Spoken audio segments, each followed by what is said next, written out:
Le agradezco mucho a Félix Lucio Hernández Gamundi, dirigente estudiantil del movimiento estudiantil del 68 de Tlatelolco de hace 50 años. Félix Lucio, ¿cómo está? Buenos días. Muy bien, buenos días, Juan Carlos, con mucho gusto de estar aquí contigo y de compartir con los hermosillenses, con los sonorenses.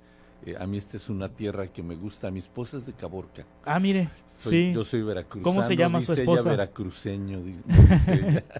Ella se llama Aurea Grijalva Vega. Sí, ¿y dónde la conoció? En México. En México. En México trabajando en el sector del agua. Sí. Ella estuvo involucrada en el movimiento del 68. No. Ella estaba por acá. Sí. Sí, pero nos conocimos allá en finales de los 70s, 80s. Sí, el 67 aquí en Sonora hubo, digamos que una probadita del 68. Es correcto. En la Universidad de Sonora, cuando entró el ejército mexicano. Así es. Y fíjate que es una historia muy ruda esa, porque el ejército entró aquí, a la universidad, igual que entró a otras muchas universidades en el país. Fue una época de una persecución brutal. Igual entraron en la Nicolaita, donde el ejército destituyó al entonces rector, Elí de Gortari. Sí. En Guerrero, en Puebla, en Durango, donde los jóvenes protestaban en contra de una mina a cielo abierto. Estamos ya hablando de 67, ese tipo de problemas. El Cerro del Mercado se llama la mina, todavía opera ahí. Y en otros lugares. Sí. También una represión brutal del ejército en San Luis Potosí en contra del movimiento navista, que habían ganado la presidencia municipal y no se les reconocieron. En aquella época no se usaba que reconocieran el triunfo de un opositor. Sí. ¿Usted qué edad tenía el 2 de octubre del 68? 21. 21 años. ¿Dónde estudiaba? En la ESIME, la Escuela Superior de Ingeniería Mecánica y Eléctrica del Politécnico, estaba en tercer año. ¿Estaba usted en el CNH? Estuve todo el tiempo en el Consejo Nacional de Huelga como representante del ESIME. De la Escuela del Politécnico Nacional. El Politécnico es la Escuela Superior de Ingeniería Mecánica y Eléctrica del Instituto Politécnico Nacional. Fichadísimo por Gobernación y por la DFS, supongo. Sí, fíjate que cuando nosotros estábamos en el 2005, 2004, por allí, reclamando los archivos de las policías, le entregó Gobernación los archivos a la Fiscalía Especial que se formó en el año 2001. De Ignacio Carrillo Prieto. De Ignacio Carrillo Prieto. Nosotros lo que queríamos era que entregaran los archivos donde estuvieran los informes de la actuación de la policía y del ejército en Tlatelolco. Sí. Y lo que entregaron fueron unos legados donde eran las fichas personales de cada uno de nosotros. ¿Y qué decían esas fichas de usted? Puras tonterías. O sea, puras cosas que no tenían importancia, de quiénes eran mis amigos, quién era la novia, a dónde acostumbraba, dónde vivía, dónde acostumbraba ir a comer, a dónde viajaba o no viajaba, o si era buen estudiante, si era mal estudiante. Afortunadamente tenía buenas notas, pero eran puras tonteras de esa naturaleza. ¿Comunista lo llamaban? Sí. Éramos, a los ojos de la Federal de Seguridad en aquel momento, todo mundo era comunista. Sí. Yo no tenía militancia en el ¿Financiados por Moscú y por La Habana? Eso decían. Sí, no, pero peor que eso, Juan Carlos. Estábamos financiados por Moscú, por La Habana, por Washington, por Pekín. Era un cóctel. Y la realidad era que Moscú, La Habana, por lo menos La Habana y Moscú, pues eran super aliados del régimen priista. Estaban en contra, sí. Estaban en contra de ustedes. Claro, eran muy críticos de nosotros porque el movimiento rompía con la lógica que había establecido el Partido Comunista de la Unión Soviética. Era la época donde ellos promovieron una iniciativa llamada de unidad nacional. Sí. Y fue un mandato propiamente para todos los partidos comunistas del mundo. Y no todos lo siguieron, obviamente, pero eso rompía con la lógica del movimiento estudiantil de 68, que era totalmente independiente, soberanista, independentista, podríamos decir también. Sí. El 2 de octubre del 68 usted estaba en el edificio Chihuahua, Así en el es. tercer piso, Así junto con los líderes estudiantiles. Sí, señor. ¿A qué hora llegó a la Plaza de Tlatelolco? Llegué alrededor de la 1 de la tarde, A la 1. 1:30, Sí. porque había habido una reunión del Consejo Nacional de Huelga precisamente en mi escuela en la mañana, inmediatamente después de que terminara una reunión, la primera y única que hubo hasta ese momento, de 2 representantes personales del presidente Díaz Ordaz entonces, con 3 representantes nuestros del Consejo Nacional de Huelga, una reunión pedida por ellos, promovida a través del ingeniero Javier Barros Sierra, rector de la UNAM, y esa reunión fue precisamente en la casa del rector, de suerte que terminando esa reunión, convocamos a una asamblea urgente del Consejo Nacional de Huelga, que fue en mi escuela, y allí decidimos qué es lo que íbamos a hacer esa tarde. En Tlatelolco, un acto que estaba citado desde una semana antes y que los representantes del gobierno habían pedido cancelar. Nosotros decidimos cancelar una marcha que estaba programada para ir de ahí de Tlatelolco al casco de Santo Tomás, una instalación del Politécnico que estaba ocupada por el ejército, y el propósito ir a demandar la desocupación. La cancelamos esa marcha y nos quedamos en Tlatelolco, de suerte que yo llegué a la 1:30 de la tarde acompañando a mis amigos, mis compañeros de la propia CIME, que teníamos la tarea de instalar todo el equipo de sonido. Era una tarea que nos tocaba siempre. Llega a la 1:30, la convocatoria para el meeting era a las 5 de la tarde. ¿A qué hora inicia el meeting? ¿A qué hora empieza a llegar la gente? La gente empieza a llegar a las 3 y pico, 4 de la tarde, Sí. Ya había gente llegando, y para las 5 de la tarde aquello estaba lleno. Es una plaza pequeña.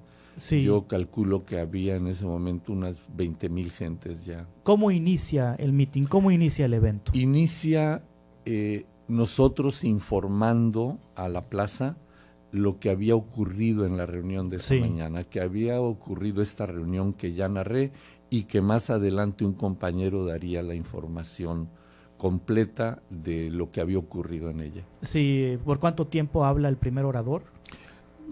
Cada orador hablaba 5 o 7 minutos. 7 minutos. ¿Le tocó hablar a usted? Escritos, no. Sí. A mí me había tocado hablar el 13 de agosto en la primera marcha que llega al Zócalo. Yo fui el orador. ¿Cuántas personas había en la plaza? ¿Cuántas personas se veían desde ese tercer Tlatelolco yo estimo piso? Unas 20,000. Unas 20,000 personas había, sí, reunidas a las 5 de la tarde. A las 5 de la tarde. Luego, esto de las bengalas. Las bengalas aparecen a las 6:10 de la tarde. O sea, el meeting transcurre con normalidad de 5 a 6 de la tarde. Sí. Y a las 6 de la tarde, ¿las bengalas de dónde provienen? Las bengalas provinieron de atrás de la Torre de Relaciones Exteriores. Desde la Cancillería. Desde la Cancillería, está la Cancillería, y luego entre la plaza y la Cancillería está el convento de Santiago, Tlatelolco.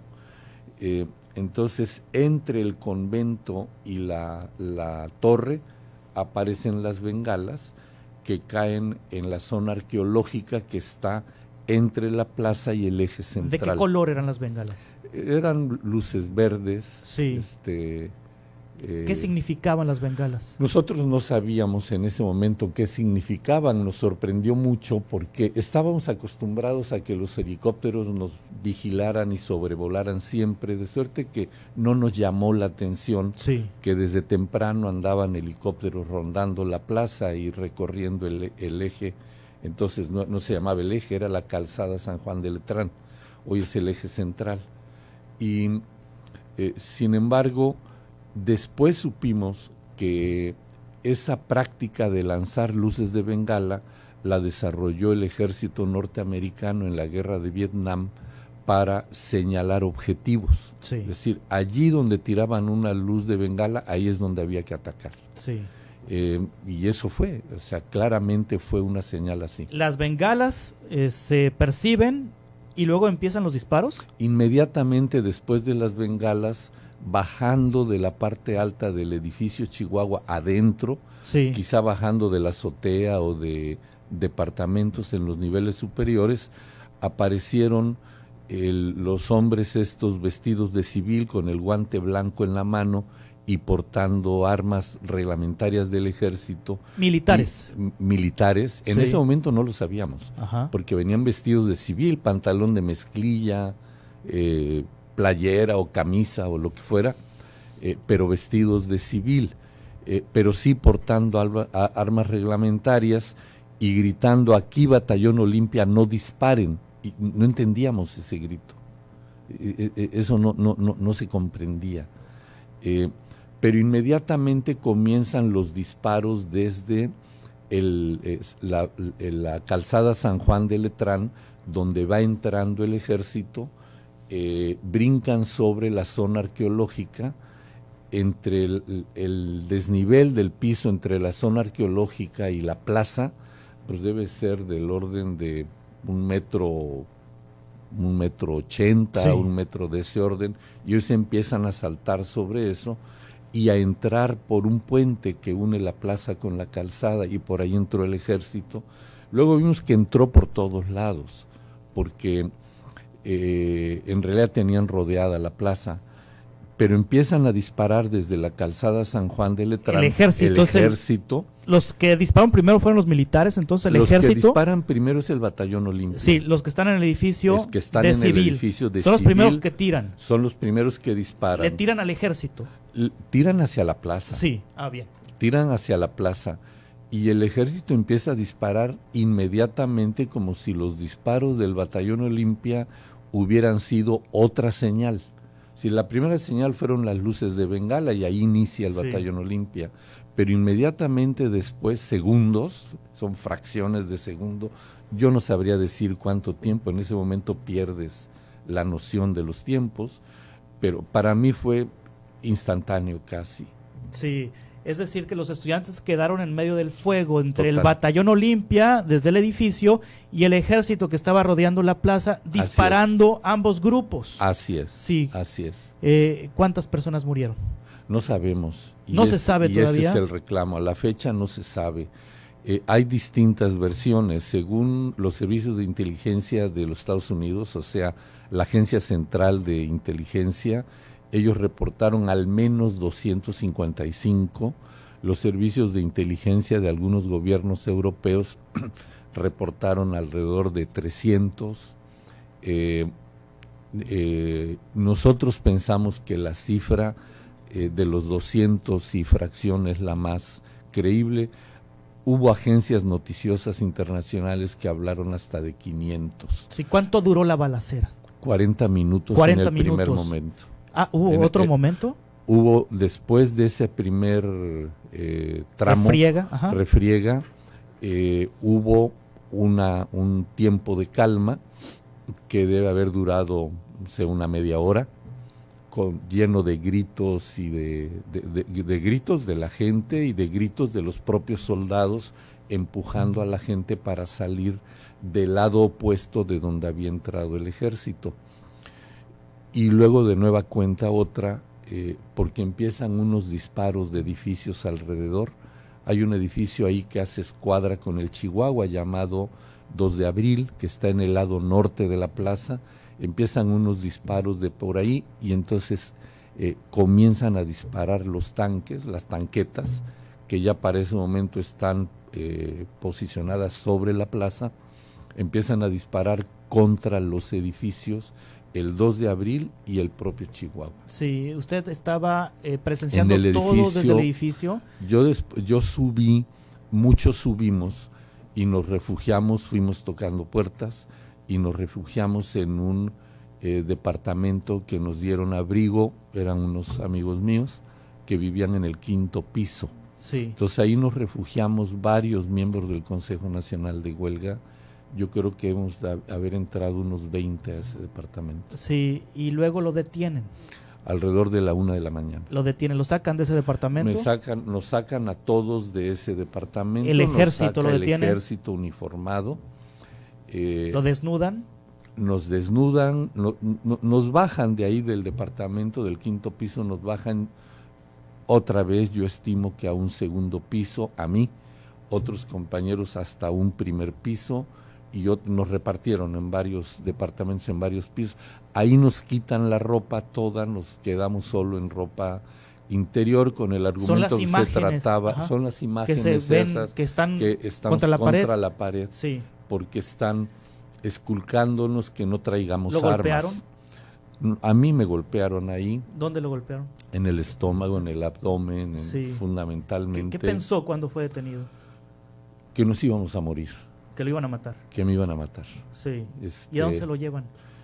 Al campo militar, a la prisión militar. Sí. ¿Cuánto tiempo está? Ahí llegamos. En la prisión militar estuve una semana, una cosa así. Sí. Y de allí a Lecumberri.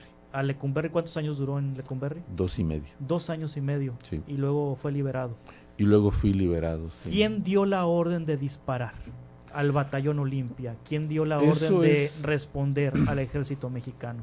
No sé si responder al ejército mexicano o era una operación así conjunta, planeada. Sí. Era para generar confusión. ¿Quién ordenó disparar?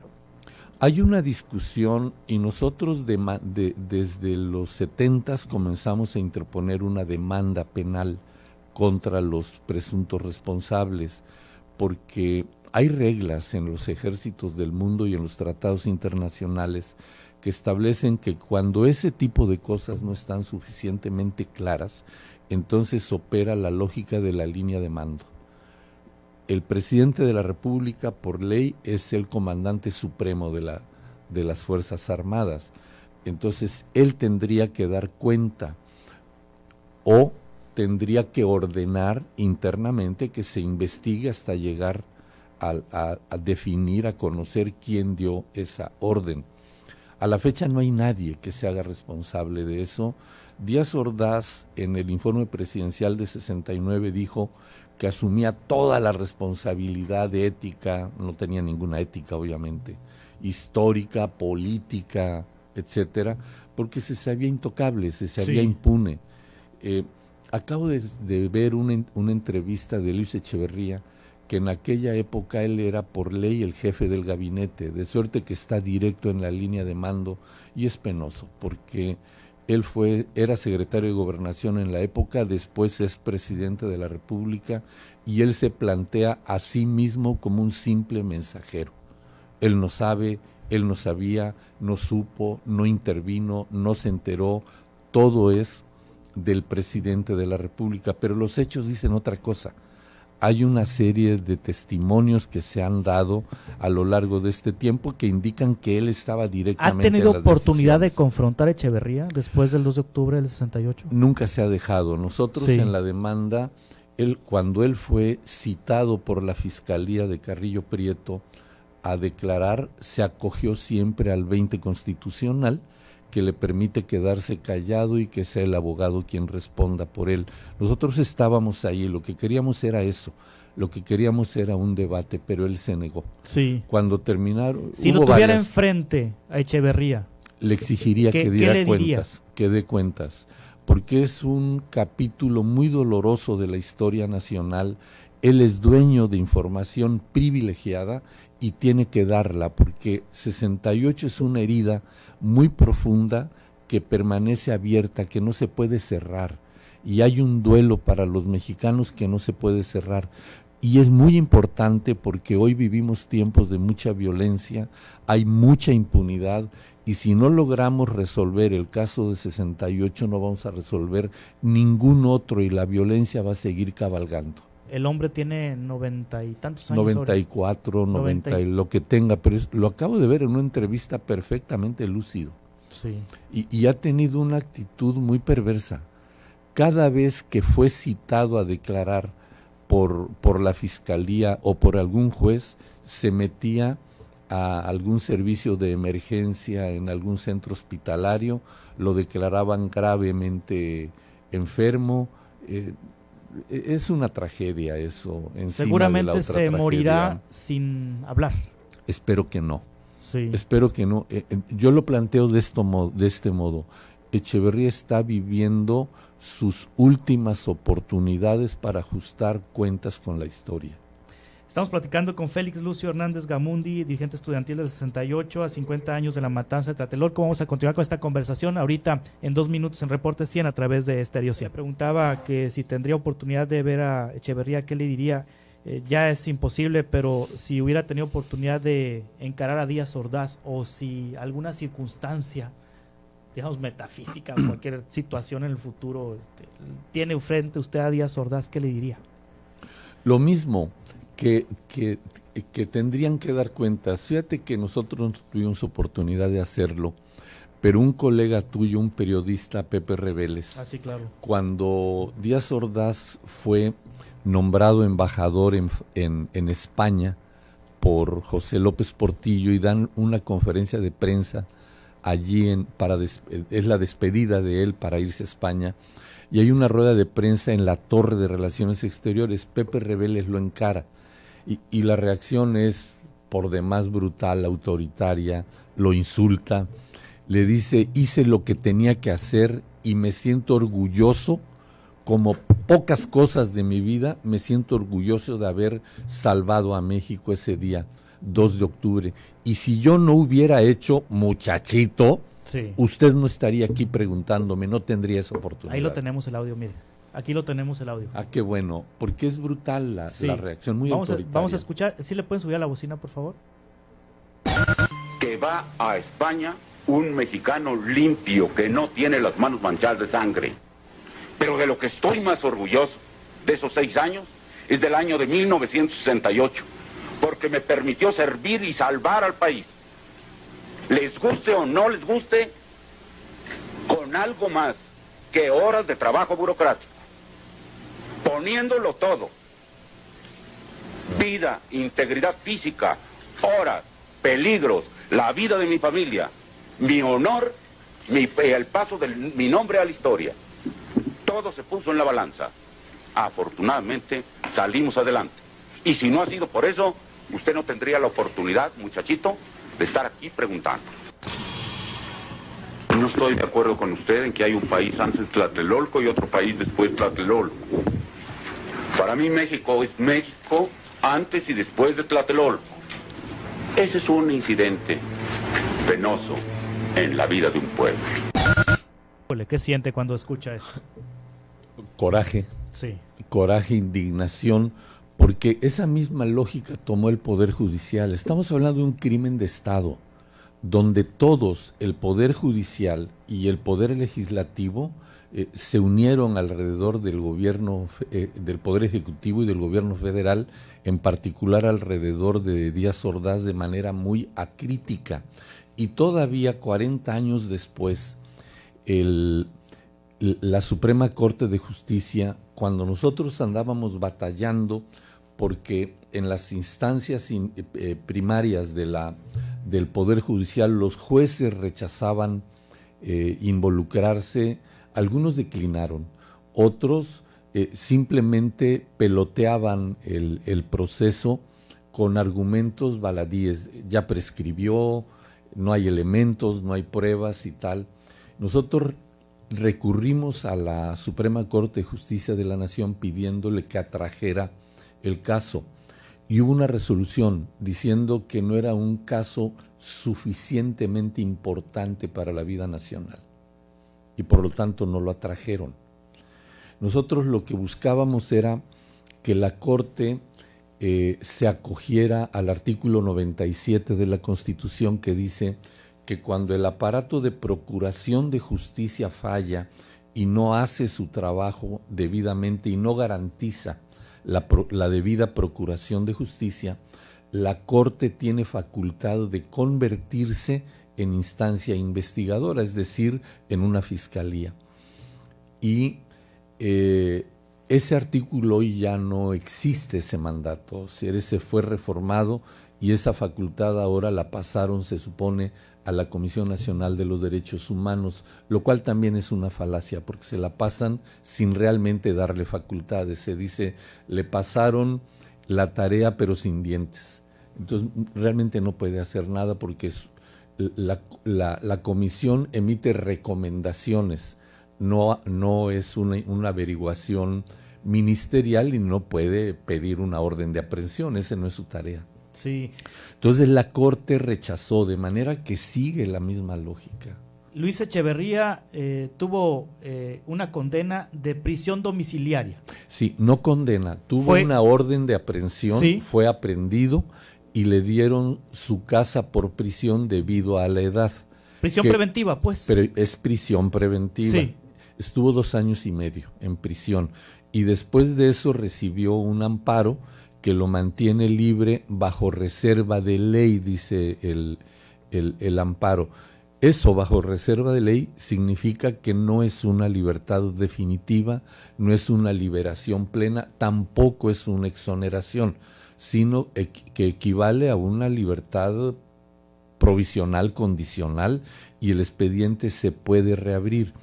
Hubo una atrocidad cuando le dieron ese amparo, porque unos días antes el juez de la causa nos negó a nosotros, las víctimas, el derecho de la coadyuvancia, es decir, el derecho de intervenir en el expediente. De suerte que con ese fallo del juez, hoy la única instancia que puede intervenir es la PGR, y la PGR guardó el expediente y durante 10 años no ha hecho nada. Entonces, hace unos días, una semana antes del 2 de octubre, está registrado en la prensa, yo fui a presentar una demanda de amparo por la inacción de la PGR en este caso. Ya me lo concedieron en primer provisional, sí. Y tendré que acudir a ratificar mi demanda y explicar la razón de por qué la presenté. La próxima semana estaré acudiendo al juzgado. Fernando Gutiérrez Barrios, ¿qué tuvo que ver con el 2 de octubre, con la matanza estudiantil? En 68 Gutiérrez Barrios era el director de la Federal de Seguridad, era la policía política del gobierno, pero ya traía muchos años en ese papel. Él y Echeverría venían juntos de muchísimos años en la Secretaría de Gobernación, siempre Gutiérrez Barrios subordinado con Luis Echeverría, y tuvo toda la intervención en el caso en 68, sí. Por lo menos pleno conocimiento. Es un asunto que Gutiérrez Barrios, unos años después, en el gobierno de Zedillo, siendo senador, le reclaman otros senadores en la Cámara, y eso lo lleva a una situación personal complicada. O sea, hay que recordar, Gutiérrez Barrios muere de un infarto después de bajar de la tribuna en el Senado. Sí. Entonces, sin duda estaba involucrado, pero fue intocable por décadas. Y yo pienso que poco antes de su muerte él se dio cuenta de que ya no era el intocable que había sido anteriormente, y eso lo llevó a una situación distinta. Pero también es un hombre que se murió sin dar cuentas. Ellos tuvieron, como dije de Echeverría, información muy privilegiada y tuvieron oportunidad de efectivamente hacerle un gran servicio al futuro del país, dando información, dando cuentas, informando de lo que conocían, y nunca lo hicieron. Ahora Televisa ha presentado junto con Amazon Prime una serie que se llama Un extraño enemigo. Se estrenó precisamente en este mes de octubre, y la narrativa de esta serie está centrada en Fernando Gutiérrez Barrios, a quien le atribuyen prácticamente pues todo el movimiento del gobierno contra los estudiantes, y atribuyen esta situación que desencadenó en la matanza en una disputa por la presidencia de la República entre Luis Echeverría, entonces secretario de Gobernación, Alfonso Corona del Rosal, que era el regente de la Ciudad de México militar, y Emilio Martínez Manatú, que era el secretario particular de Gustavo Díaz Ordaz. ¿Qué tan apegada a la realidad es esta serie de Televisa, Un extraño enemigo, Félix Lucio Hernández Gamundi? Yo he visto los primeros 7 episodios, sí. Y no me gusta. ¿No le gustó? No me gusta, me parece que está muy manipulada toda la información. Sin duda Gutiérrez Barrios seguro tuvo esa intervención y tal vez más, pero no en el sentido que lo plantea, sí, la serie de Televisa, porque En primer lugar, el enfoque es que el movimiento estaba completamente manipulado por él, por Gutiérrez Barrios, y tiene interlocución directa con los líderes del movimiento. Eso es falso. El segundo elemento es que los agentes de la CIA también tienen la misma interlocución con nosotros y es igual de falso. Ni la CIA ni la DFS tenía interlocución. Ni el gobierno en general. Ajá. Por eso era el asunto. Hay dos elementos importantes que protegieron al movimiento de cualquier riesgo de esa naturaleza. Primero, el Consejo Nacional de Huelga, que fue realmente un órgano de dirección política, era muy plural, pero era muy grande. Y las decisiones en el Consejo eran muy horizontales y se tomaban por votación. Punto. O sea, ese es un primer elemento. O sea, tendrían que haber cooptado a todos, pues, o a una mayoría, o infiltrado a una mayoría. Entonces no era posible. Y si algún momento tuvieron conexión con alguno de los dirigentes, ese tenía cero posibilidades de tomar decisiones porque no era así el mecanismo de decisión en el Consejo. Pero el segundo elemento es el diálogo público. Estaba claramente definido en el Consejo Nacional de Huelga de que la única manera de tener acuerdos con el gobierno era mediante un diálogo público y no había otra forma. Había intentos de diferentes instancias del gobierno por contactar a distintos liderazgos a los que les pareciera en algún momento que pudiera darles algún beneficio en el sentido de conexión. Seguramente los hubo, pero nunca un contacto que diera la posibilidad de un arreglo, de una negociación, o lo que se ve en la serie de decidir una marcha, de decidir un evento, de decidir... O sea, miente Televisa. Totalmente. Miente Televisa en esta serie. ¿Le puede hacer un gran daño al legado de ustedes esta serie? Yo creo que no, porque todos conocemos lo que eso es. O sea, es una novela, es tal.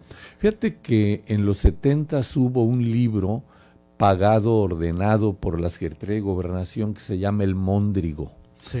Y ese libro lo escribió un señor Joseph, que después del libro, él era informante de Gobernación y trabajaba para la Federal de Seguridad, y después de ese libro fue alcalde de Acapulco por el PRI. Y la lógica del libro es un instrumento para involucrar a lo que en la época Díaz Ordaz y Echeverría llamaron los políticos resentidos. Según ellos, el movimiento había sido organizado y promovido no por la CIA, sino por los viejos políticos resentidos que habían quedado rezagados y a la vera del camino ante un proceso de renovación del PRI en aquella época. ¿Quiénes eran esos? Carlos Madrazo, sí, que luego muere en un avionazo y todavía no se conoce, por cierto, las causas del avionazo.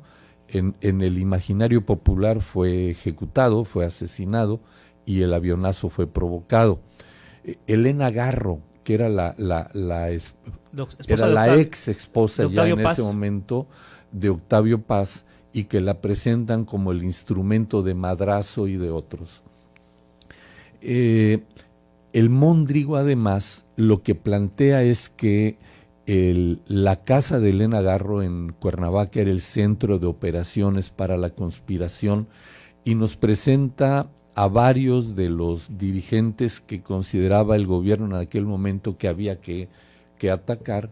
Nos presenta como viciosos, drogadictos, homosexuales, perdidos, perniciosos, no tan solo drogadictos, sino traficantes, en una época donde no había problemas de esa naturaleza.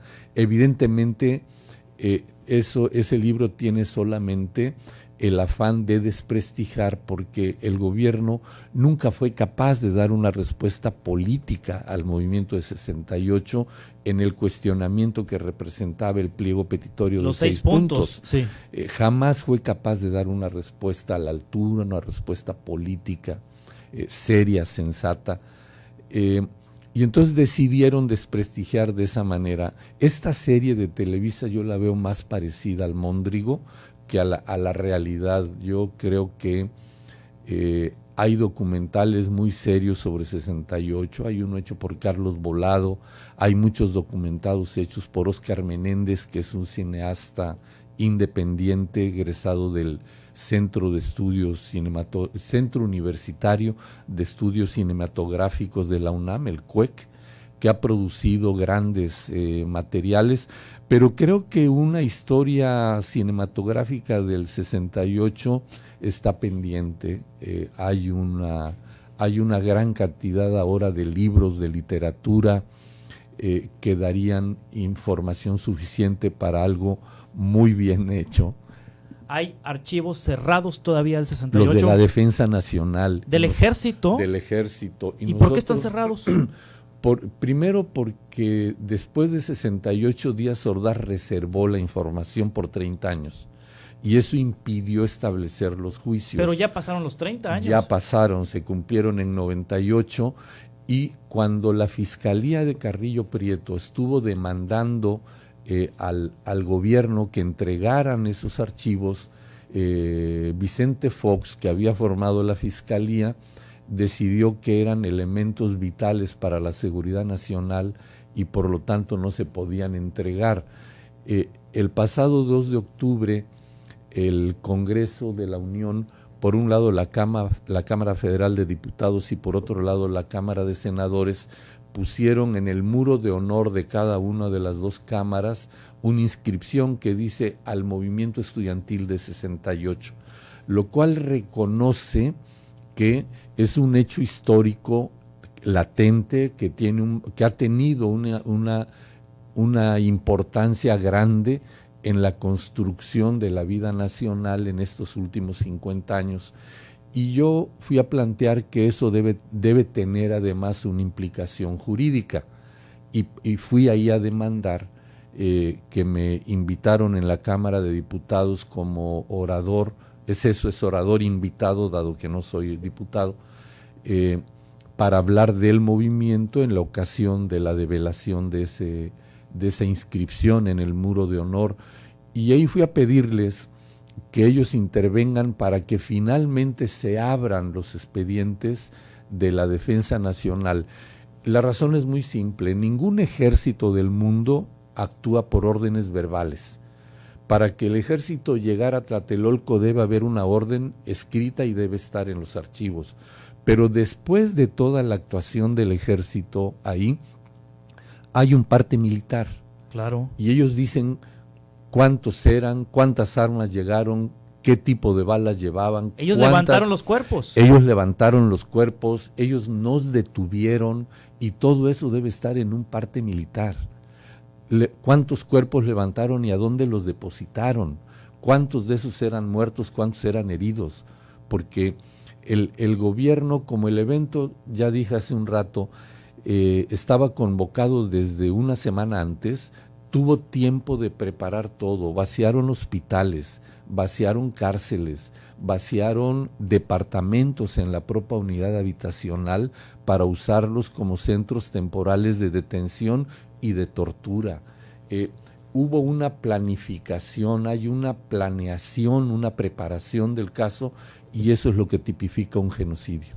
Nosotros demandamos a Díaz Ordaz, Echeverría, a los ex procuradores y a varios militares de alto rango por genocidio. Ese es el caso que siguió la Fiscalía Especial, que finalmente, tú denuncias, nosotros denunciamos como víctimas, pero finalmente la acusación la hace un fiscal y no es poca cosa, porque la forma de la acusación dice: el Estado mexicano en contra de Luis Echeverría Álvarez por el delito de genocidio. Sí. Esa es la acusación.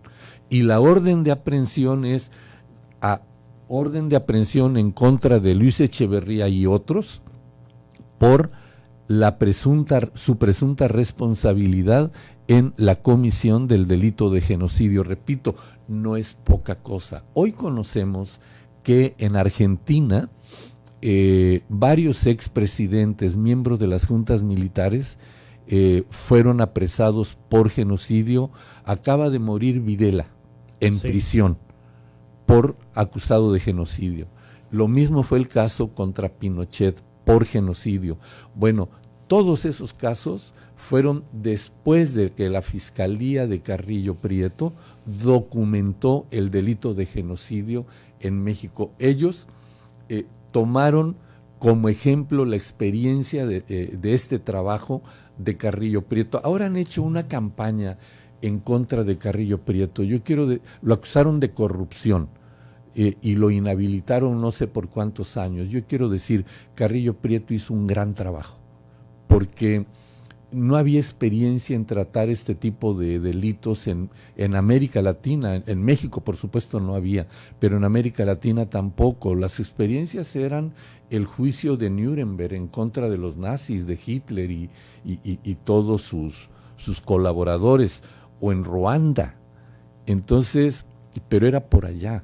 Y aquí ellos hicieron un trabajo muy importante que ha servido para perseguir el delito en el resto de América Latina. El próximo comandante de las Fuerzas Armadas, Andrés Manuel López Obrador, el 1 de diciembre, ¿puede ordenar abrir esos archivos? Sin duda, y yo espero que lo haga, sí, porque él ha estado tomando compromisos. El 2 de octubre él fue a montar una guardia en la estela de Tlatelolco. Es un monumento que nosotros, el Comité de 68 del que yo formo parte, nosotros lo construimos en el 25 aniversario de 68 porque nos parecía indispensable que hubiera un testimonio de esta naturaleza ahí en la plaza. No podía pasar desapercibido, porque cada 2 de octubre hay decenas o cientos de familias que van a depositar una ofrenda floral. Entonces decidimos nosotros poner allí ese monumento, y se volvió el lugar donde hoy las familias van a depositar sus ofrendas.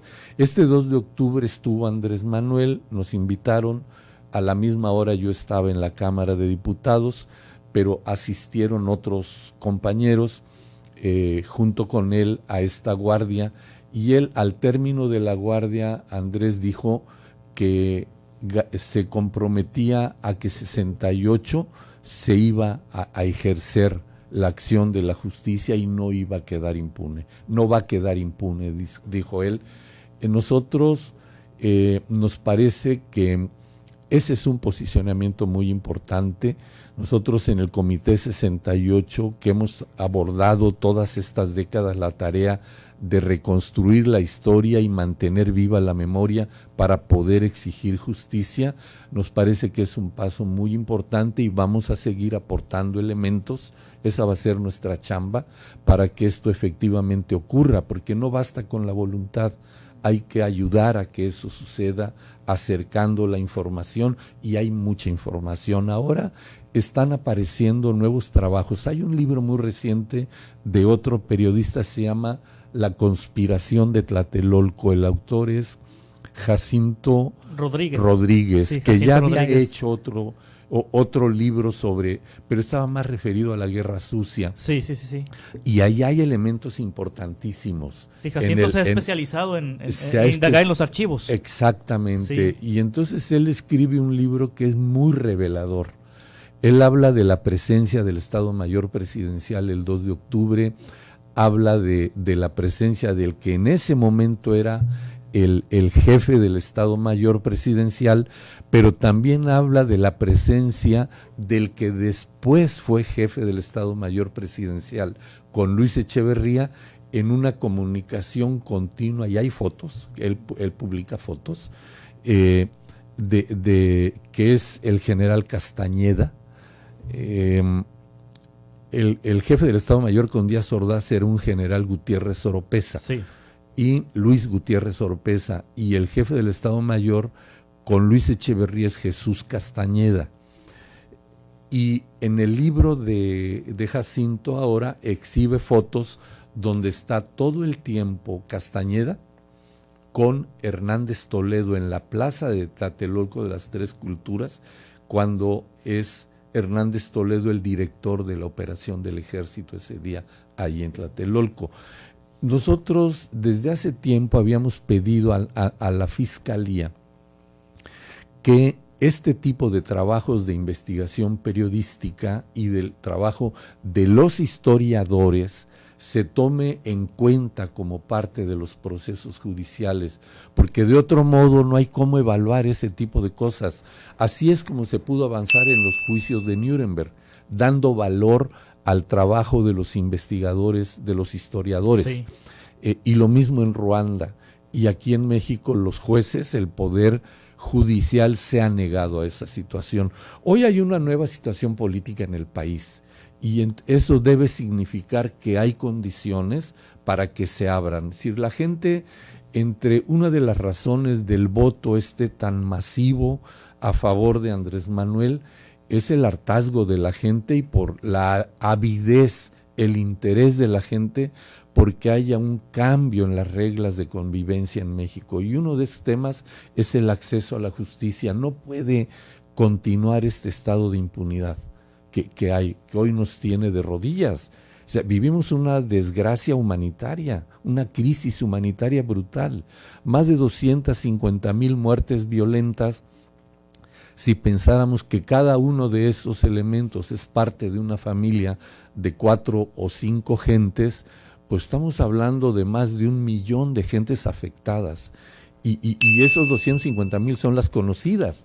40,000 o 42,000 desapariciones forzadas, quiere decir 42,000 familias afectadas y 42,000 personas que son desaparecidas por algún elemento de las fuerzas de seguridad de cualquier nivel y de cualquier tipo, o sea, policía municipal, policía ministerial de un estado o federal o el ejército mismo. Eso tiene que parar. Sí. Y la única manera es rompiendo este estado de impunidad y 68 es un caso emblemático que tiene que servirnos para eso. Yo confío, volviendo a tu pregunta, en que a la llegada de Andrés Manuel estas cosas comiencen a cambiar. Él ha nombrado a Alejandro Encinas, sonorense por cierto su familia, de aquí de la zona de Guaymas, como el futuro subsecretario de Derechos Humanos encargado de promover la protección de los derechos de la gente y tal, y entre otros le está encargando este tipo de casos. Alejandro es un gran hombre, va a estar en sus manos. Va a estar, pues en parte, no sí. totalmente. Yo creo que mucho depende de lo que hagamos los ciudadanos Lucio, para fortalecer lamentablemente eso. Se me acaba el tiempo. Félix Lucio Hernández Gamundi, le agradezco mucho que haya estado con nosotros. Muchísimas gracias a ti. Ya sé que la radio es una gran oportunidad, pero es también un gran verdugo con el tiempo. Y te agradezco muchísimo. No, gracias a usted. Ha sido espléndido tu tiempo. Muchas gracias por estar aquí con nosotros. Gracias. Continuamos.